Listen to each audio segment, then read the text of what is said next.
Hey guys, it's me, Tim. And me, Camille. So listen, we know we've been away for a little bit. We miss you. I know. We miss you, but listen, it's been like like a month. Yeah, it's like a month since we dropped our last episode. Mm-hmm. But we haven't had time to worry about you that much because we've been taking fabulous vacations. On the beach. This is what we do. We go parasailing, we swim with dolphins, and we just sleep in till whenever because, vacation. It's lies. Yeah, actually, guys, we have not been on vacation. Mm-mm. We've been in the field working on new episodes for the rest of the year. Yeah, but we don't want to leave you guys hanging. I mean, we're not complaining about working. No, we love working. We love working. We love working so much that we're back with you today for a little bonus. Yeah, I mean... Bonus episode. That was a slightly cheesy transition, but you know what? It's bonus episode time, so we're going to let that slide. It'll work. Yeah. And anyway, we'll be dropping a few of these bonus episodes between now and when we officially relaunch Season 4. Mm-hmm. Anyway, this particular bonus episode picks off where we ended Season 3 in the Ville. It's a historically black neighborhood here in North St. Louis. And if you guys heard our first show on the Ville, then you know it's pretty special. Yeah, it used to be an enclave of prosperous black life here in St. Louis before desegregation and disinvestment began to unwind all of that. Mm-hmm. And we teamed up with some friends of ours, producers from Out of the Blocks in Baltimore to podcast, and volunteers from For the Ville here in St. Louis to tell stories of residents past and present. So on today's bonus episode, we go back to the Ville for part 2. With a few surprises at the end, so make sure you listen all the way through. This is We Live Here from St. Louis Public Radio and PRX. Show for people somewhere.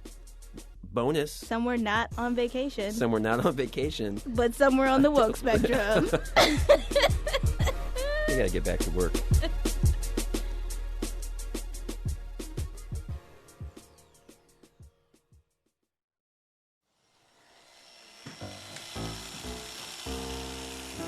"60 years cutting hair. How many haircuts do you think you've given in your life?" Ooh, I dare not even say. Let's put it like this. I've gone from the price of a haircut being $175 to now it's $15. Harry Thurston Jones. Harry's Barber Service, 4619 Dr. Martin Luther King Drive, St. Louis, Missouri, 63113. At one time, streetcars did ride up and down the street here. And all of these spots here were businesses. And gradually, people started moving westward. As people moved westward, the businesses were not replaced. The people that owned the property, it went derelict, and they took the pipe, they tore the buildings down. Eventually, they were all torn down. We're the last one standing, the barbershop here and the liquor store property. The last 2 buildings in here. Anything, that's it. This young man here, I knew his mother when they maintained a restaurant across the street called the House of Fine Foods. His mother was one of the waitresses at that before he was born. And I remember talking to his mother, and she told me, see, I had a boy, and that's him. How old are you, man? 58. In a conversation. Harry, say your age now. 78. How many more haircuts do you think you've got in you before you hang up the shears? Well, whatever little money I stacked away, I'm apprehensive on stop getting money. And if I start spending it like I like to spend it, I think the money will run out before I run out. And as long as my health lasts. Life is like on a racetrack. You start in here, that's when you're young. You run around this curve, you run around this curve, you run around this curve, you got the backside, and then you got a straightaway. There's no doubt about it. I'm on the straightaway.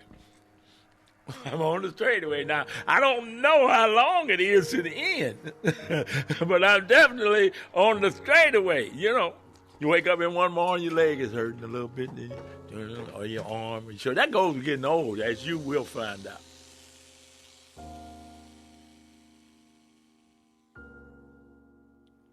Odell Wood, W-O-O-D. I'm 97 years old. Growing up in the Ville was a very, very close-knitted community, figuratively speaking. Everyone knew everyone. When World War II broke out, that's when it began to change, because at that time they let blacks move where they wanted to move. Before, they were just combined in one section, and it was very, very nice. When I was done with school, I got married and had 2 lovely daughters. I'll introduce you to Yvonne B. Tate, which is my baby daughter, and Marilyn Barnes, which is my oldest daughter. Well, she's a power-packed woman, and she always taught us to just hold up your head and do the best that you can and be very good to others. She used to say, pretty is what pretty does. So that meant that if it's not inside of you, you're not pretty at all. So that I've carried that with me all my life. And I just thank her for it, and I love her for that. It must be amazing to live to see your kids retire.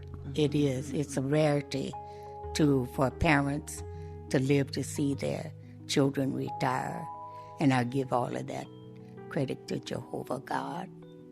And now you guys have all kinds of free time to spend together because you're all retired. All retired.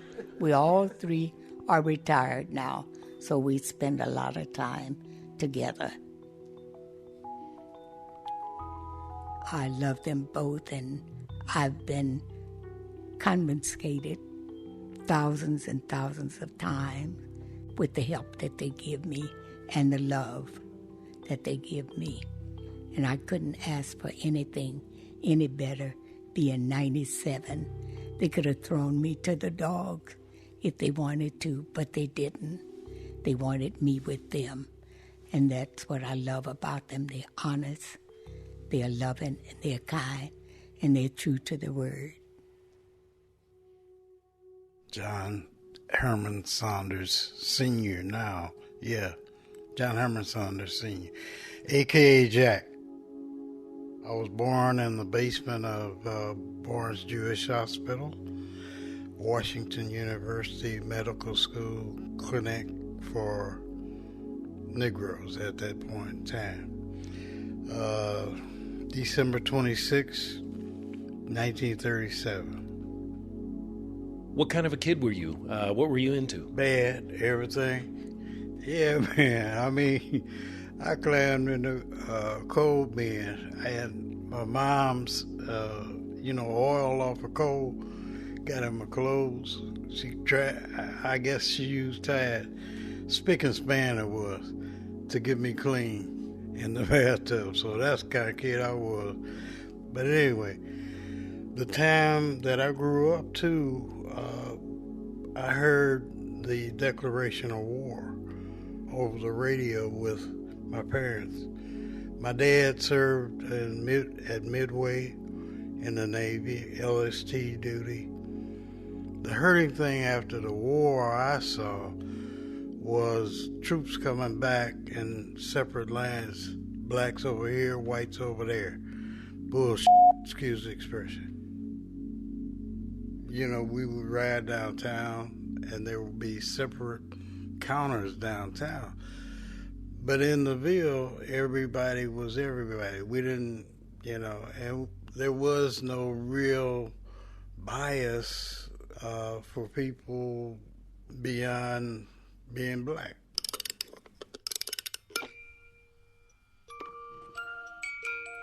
The melody is Somewhere My Love, and it reminds me of my mom. That piano sits over there. That was my mom's piano. I think she started playing around 5 years old, and she played all the way through high school, college, and then she was a church pianist for Antioch for a while. I played the piano until she realized that I wasn't reading the music and I was wasting her time. You played it and I could play it back, but not now. You don't play anything now? No, I don't. Paula Sams. The last name is spelled S-A-M-S. So, when we create our radio program, we put an original musical soundtrack together with the conversations that we have. My co-producer, Wendell, does that. He happens to be here hanging out with us today.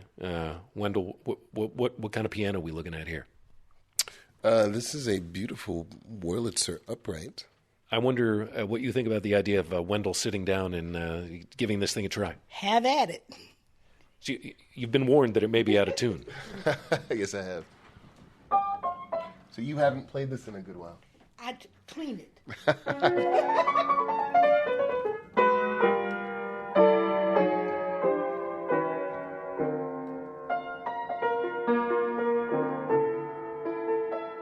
There were 2 high schools that African Americans went to in St. Louis. Vashon High School, which my father went to, or Sumner High School, which my mom went to. And so when you meet people in St. Louis, the one thing that they always ask you is, what high school did you go to? I graduated from Sumner 44 years ago from Sumner, and I can still remember the school song and the pledge. What is the school pledge of Sumner? I believe in the ideas of good citizenship, both for myself and my community. I resolve to obey the laws of this community, to respect its traditions.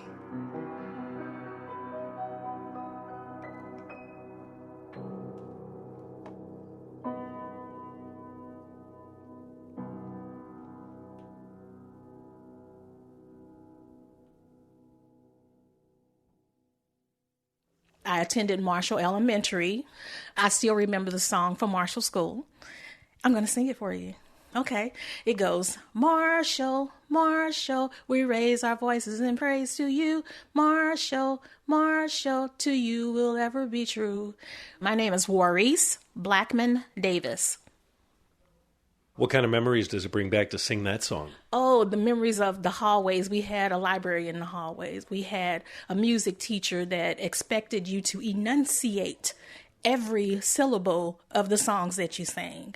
And we had teachers that cared.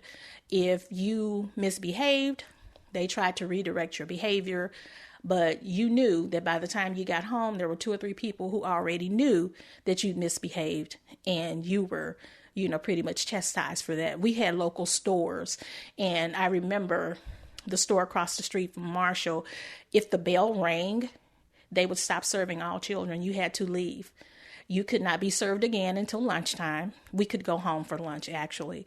And going home for lunch sometimes, we would go across the street. And one of my girlfriends, she said, Maurice, remember your mother would make us repeat the Lord's Prayer before we ate. So she would feed whoever showed up. If we had to cut sandwiches in half, that's what we did. But she made sure that we prayed before we ate and prayed before we left back out the door. That was just one of the things. And I think in hindsight, they kind of appreciated that. I thought about coming over here this morning. I said, well, let me pull out my picture, because I remember looking at it a few weeks ago. But I didn't really look. I've never delved into it until today. My full name is Ida Muhammad. This photo is a photo of myself and my 3 brothers and myself. My mother had 4 children. We were in my mother's barbershop, which was on St. Louis Avenue. She was one of the first black female barbers in St. Louis in the 50s and 60s. And I said when I was a young girl that I'll be so glad when I grow up, because I'm sick of the barbershop and all these men and boys. And I'll be doing, as I grew up and matured in my development, 99% of my customers are barbers, so I'm in a barbershop every week of my life. How do you end up in barbershops? Well, basically, I sell various different products. I have pies, of course, the bean pies, and I have the publication of the Final Call newspaper, and I have CDs and DVDs, and that's basically it. I used to be in the barbershop, and of course, there was a lot of activity and people coming in and out. I remember there was some young men coming in at that time. They were suited very nice, and they had a look about themselves. They were very groomed. I never forgot the look of how those guys looked, and they were brothers in the Nation of Islam. And I said, as a little girl, I didn't really know, but I knew they were clean, and all the guys had on suits. So that was that, and they carried a paper called the Final Call newspaper. So basically, I decided as I became older that I would go into the Nation of Islam after hearing Minister Farrakhan do one of his lectures in '84 at UMSL. It's one of the universities out west. It just, really opened up my eyes. I've been in the Nation now since '85, and it's the best thing to open up your eyes because we as a people have been so confused and lost with the knowledge of self. I'll say it like this. It wasn't so much the information that we were getting because they were aware of that. It was how good we were at what we did. That was the part that we didn't want them to know. Sidney Henry Frazier, and this is St. Louis Avenue in Vanderveer. Went to college for 1 year. I ran out of money. I went into service. I took all of these tests, and the service approached me about being in a really good career field, which they couldn't explain to me what it was. But they said, this is really good. So I figured, what do I have to lose? It was an analyst in military intelligence. I spent a year in Vietnam. We flew in C-47s. They used to call them Goonie birds, full of electronic equipment. And what our job was to locate the North Vietnamese army. Not the guys in the black pajamas, but the ones in uniforms, the actual formal North Vietnamese army, and report this back. You had to fly to your target area. There were several areas all around where you would fly for 8 hours and pick up as much information as you could. But I had 47 combat missions over South Vietnam.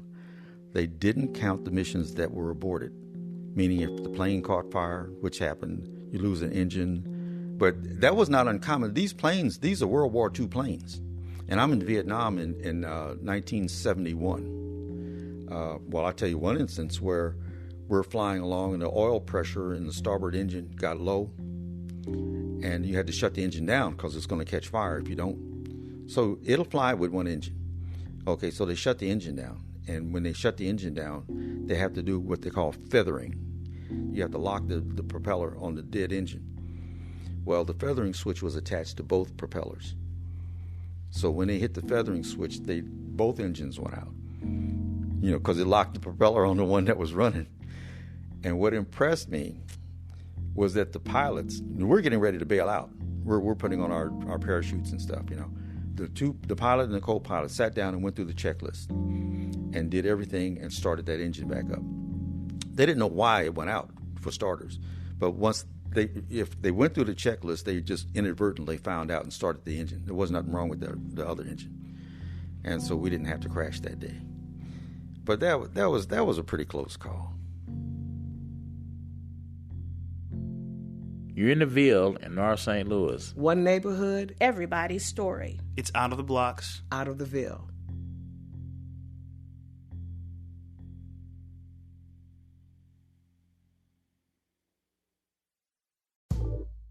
So yeah, this area is mainly our lettuce and tomato and eggplant area. 4057 Evans Avenue, St. Louis, Missouri, 63113 on the corner of MLK and Sarah. As you can see on this far right, closest to the fence, is where a lot of our basil was grown in those 3 beds. James Forbes. Matt Stoynoff. It is what you see. It's a sustainable, organic farm here in the city.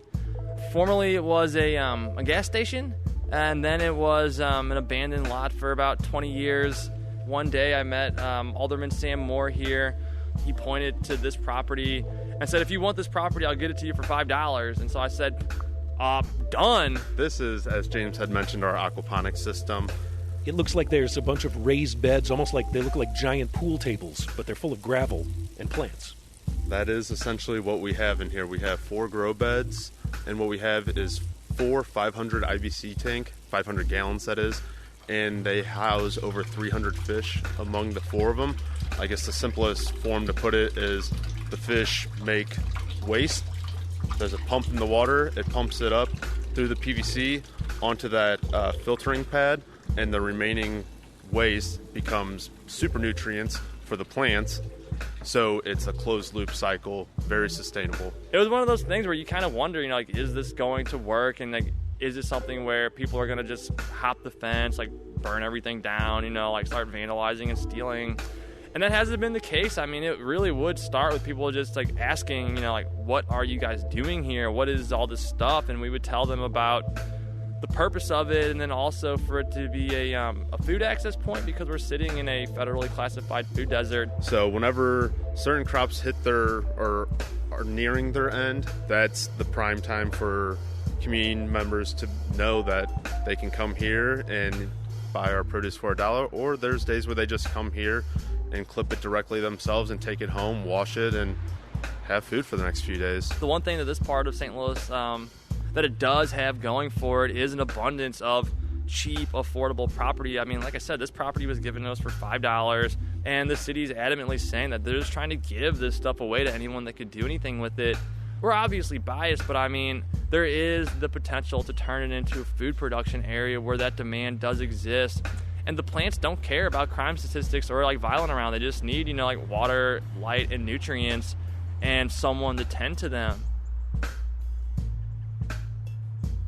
What a remarkable view it is looking in this direction from your garden. You've got your garden beds.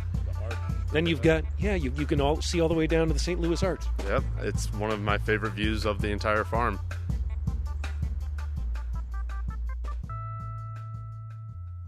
We're on the corner of Maffitt and Bishop Scott in St. Louis, Missouri. It's the Ville area. There are a number of churches around us, and we always identify ourselves as the little church on the corner, doing great things for the Lord. I'm Ivan C. James III, and I am the pastor here at Asbury United Methodist Church. I've been here for about 7 years. This is the sanctuary. We probably can seat anywhere from a couple of 100 to 300 people in here. It was a very large congregation, but over the years it has dwindled a bit.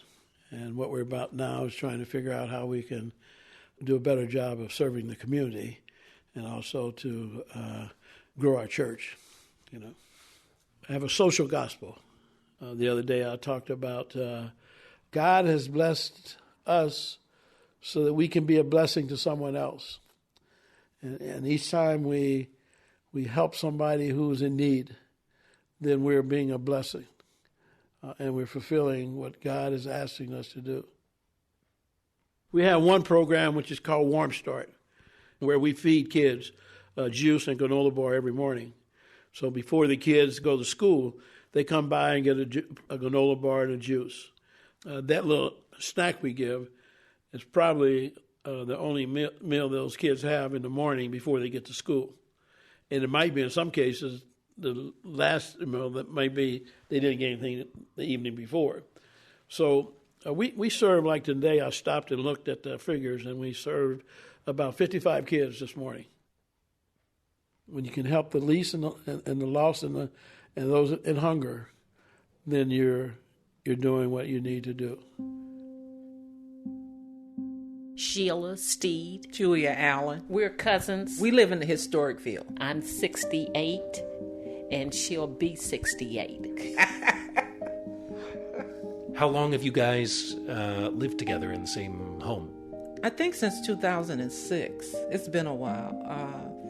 I used to live in our family home, and then I made a decision that I needed to move away from my family. And so I called my cousin and asked her if I could stay with her. And it's actually a way of us to share bills and everything. And because, in this economy, it's kind of hard to live off of one's salary with, especially when you get older and you're on a fixed income. How is Julia as a roommate? The best partner ever. We finish each other's sentences. We know each other's likes and dislikes. When we get mad at each other, she goes to her room and I go to mine. With any two people living together, you have to decide what you can handle and what you can't. Sheila has a place for everything, and I'm not very good at that. You had a choice of going a different place. So why did you decide to come to the house and share the house with me? Well, I told her this one time because I'm blessed, okay, that we are cousins, that we've grown up together. We may not have always agreed on things, but I love her. If it wasn't for her, and she may not really understand this, I wouldn't be where I am. It's wonderful to be able to say that family, no matter what their differences, they're family, and you got to remember that. It's just that simple. I was truly a soccer mom when it came to my kids' education. My wife worked during the day. I worked at night at different jobs, and I kept them during the day. William Brooks. I had been in the neighborhood for like 28 years, and I use a measuring stick of the ages of my two sons, which are twins. Both of my two sons are very well-rounded men. I have one who is he's a first lieutenant in the Army and also a St. Louis County police officer. And my other son, who is Alex, he is a mechanical engineer. It pays to pay attention. That is one of my father's mottos. So I'm stealing all his stuff, but it pays to pay attention. My name is Alex Brooks. I'm William Brooks' son. One of them, one of the two twin boys. Yes, one of the sons. I am the second son. By how many minutes? 1 minute, but he kind of holds it that it's a mystery how many minutes it was, so we don't really know is the official line. My philosophy on family and raising kids, it requires a lot of attention. You know, you really have to pay attention to your kids and be devoted to them and know that you are the first teachers. He raised us in a very deliberate way, that a lot of the stuff that he did was a piece of some sort of master plan. One of those would be my brother and I, we didn't ride the bus. My wife and I, we took our kids to school every day of their lives. What that afforded us is the time to communicate to our kids about real life situations, simply because as we drove through the city, you would see different situations of people on the street, and I would speak to, why do you think that person is doing what he's doing? Okay, it could be one staggering on the street, or it could be someone collecting cans, you know, and that would become a part of the socialization of our kids as to what was going on in life. I realize now that a lot of the things that he said, as much as it seemed like I was just waiting that 15 minutes until we were able to get out and go onto the schoolyard, a lot of that stuff stuck. And even now, I think that he's been doing a good job of trying to lead us from afar. Me and my brother, we've moved away. We're living separately, and he's doing his best to guide us, not let us get too far off the good path here, but also allow us to make mistakes so long as they're not too big and do our own thing. I'm jealous of them, okay, in as much that they have accomplished things that I wish I could have at their age. They have turned out to be the sons that I always wanted. Janet Roberson. I live in the Ville neighborhood, and I've been living here now for 8 years this past August. And what caused me to come this location was I heard that they were having houses built for families that of low income, and I was able to qualify for it. It gives you a sense of having something of your own. Even with my children, we have our own backyard, the own front porch that we're sitting on, and I could grow my flowers, I could cut my own grass, and that's, to me, some people may take that for granted, that that's just something you do all the time, but if you've never had a home before, it's just different having your own home that you can call yours. I chose this house, and when I came to the door, it was two men inside. They were still fixing on the house, doing construction. And I came in, and the fellow looked up, and he said, "Twin." And I said, "James." We had went to kindergarten together and grew up together. He had actually built my house. And he said, "Is this your house?" And I said, "Sure, it's my house." But I hadn't signed anything or had papers on it. I claimed this house to be my house. And he said, "Go on and look at it." And I went upstairs.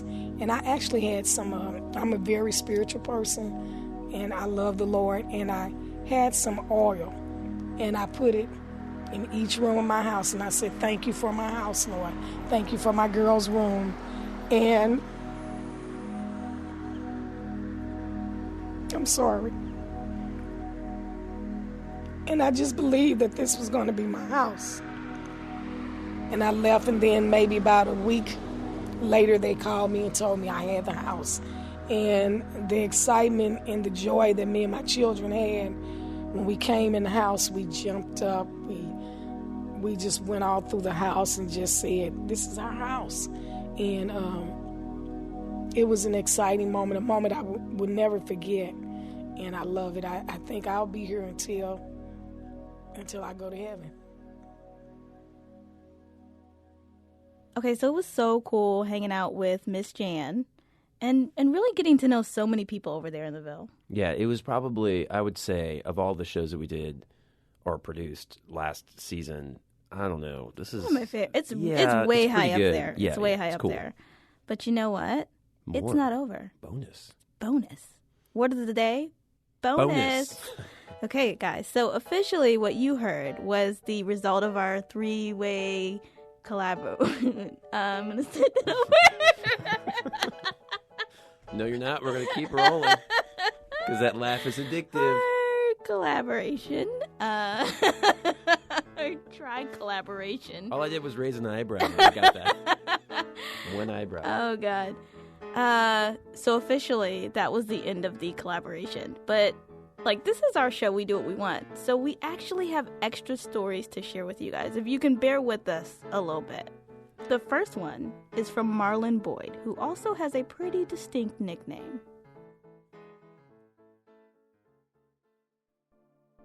Well, a lot of people call me M.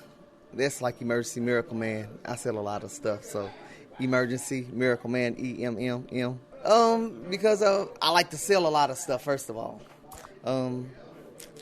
Then when, especially while I'm a hairstylist, by being a hairstylist, I make the ladies look beautiful, so I'm a miracle worker. So a friend gave me that name, M, Emergency Miracle Man. Hairstyling is really in the family blood. I have a lot of cousins, brothers and sisters that actually do hair, but I'm the one that kept going professionally. Name is Omni Barber and Beauty Salon and Supply, 2908 North Newstead.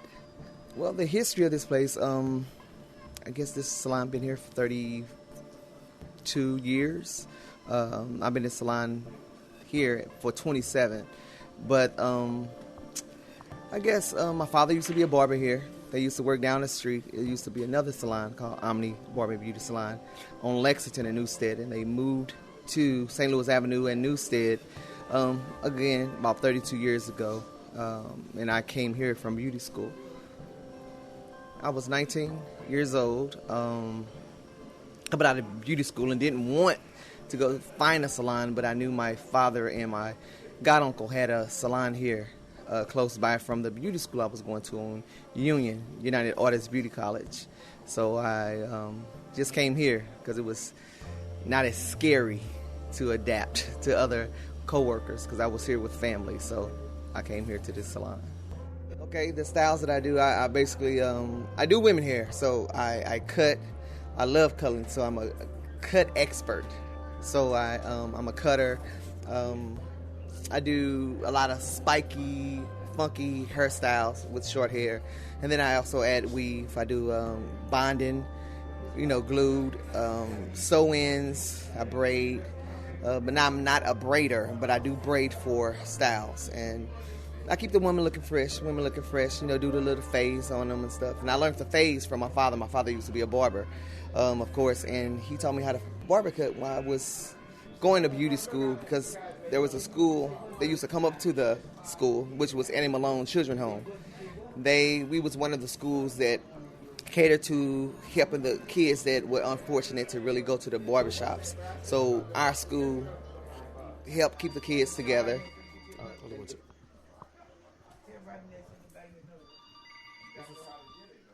How you doing, Miss Carol?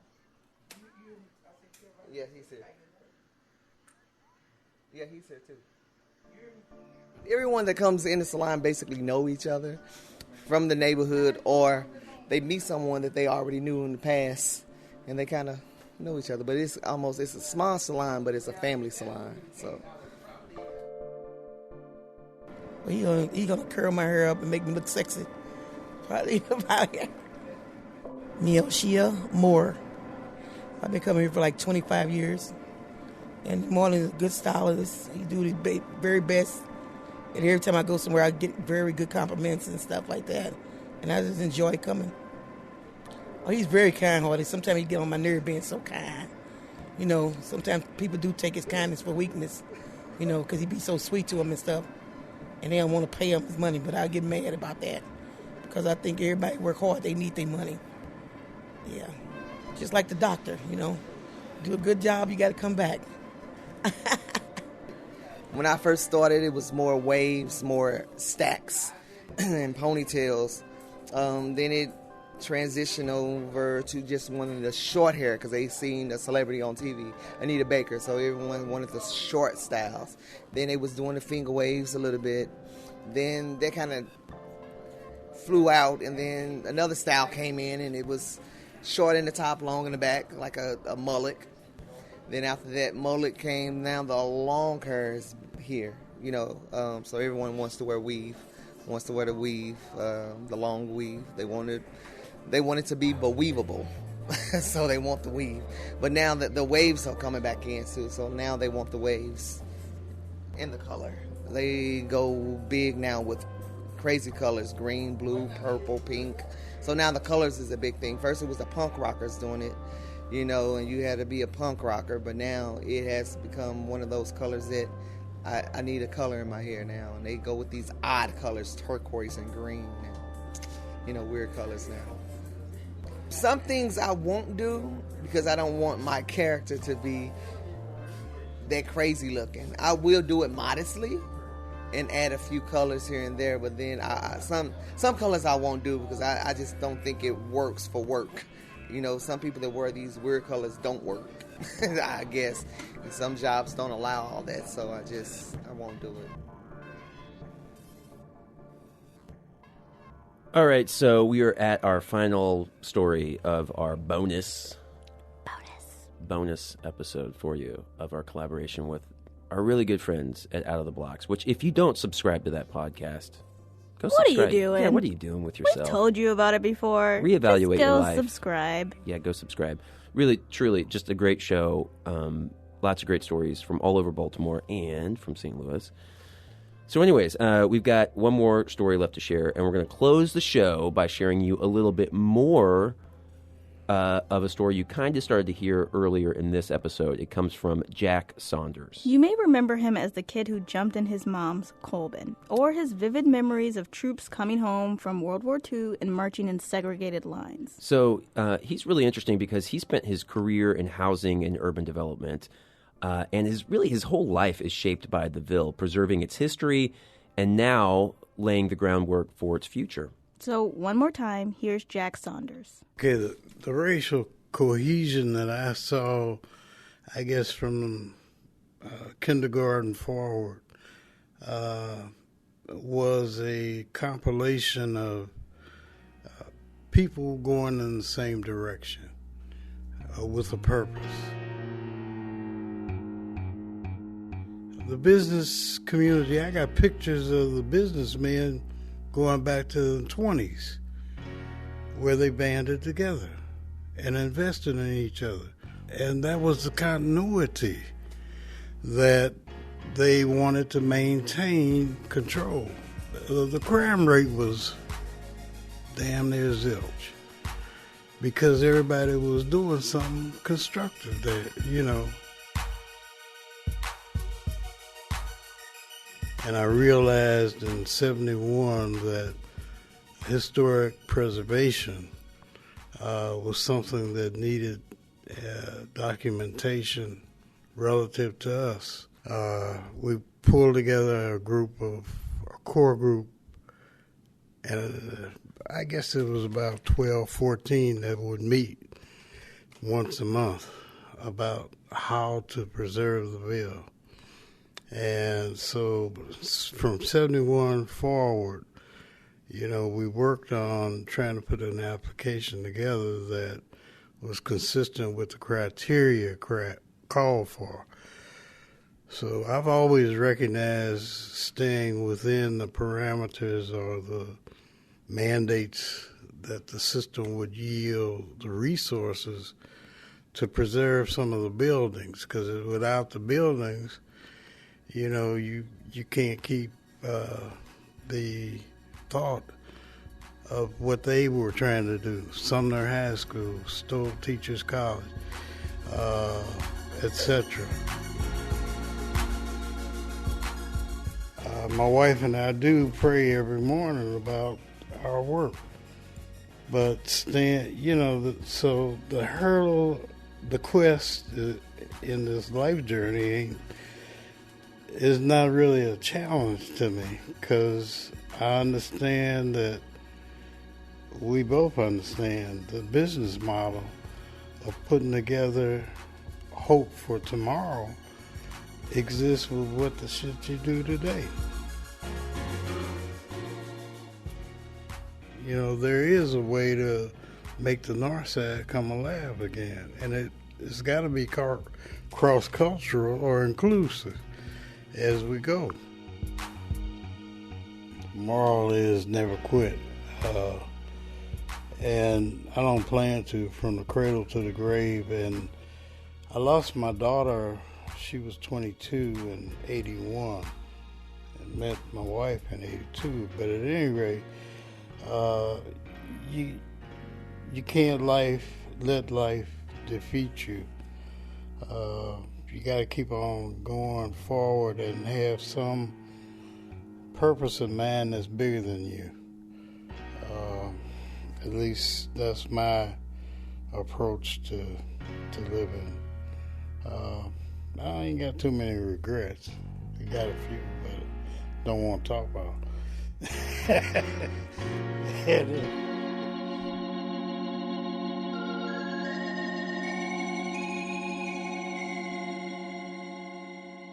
So we want to make sure one more time to give a very heartfelt and special thank you to our good friends Aaron Hinken and Wendell Patrick. They produce the excellent Out of the Blocks podcast from WYPR. That's the public radio station in Charm City in Baltimore. They are awesome people, and that show is really, really cool. Go subscribe now. And also, we got a lot of people here to thank, like for the Ville, and specifically Aaron Williams and who else? Everybody who talked to us. Everybody who talked to us. Thank you so much for sharing your stories with us and for trusting us to share them with all of our friends, all of you guys. And we really mean it when we say this was producing the show or helping produce the show, because it was really like a bunch of people helped produce the show. It was one of the coolest things we did all of last year, I think. It was a highlight. Yeah, for Huge sure. highlight. All right, so I'm Tim Lloyd. And I'm Camille Stanley. And together we produce this show. We live here. From St. Louis Public Radio and PRX. See you soon. Bye.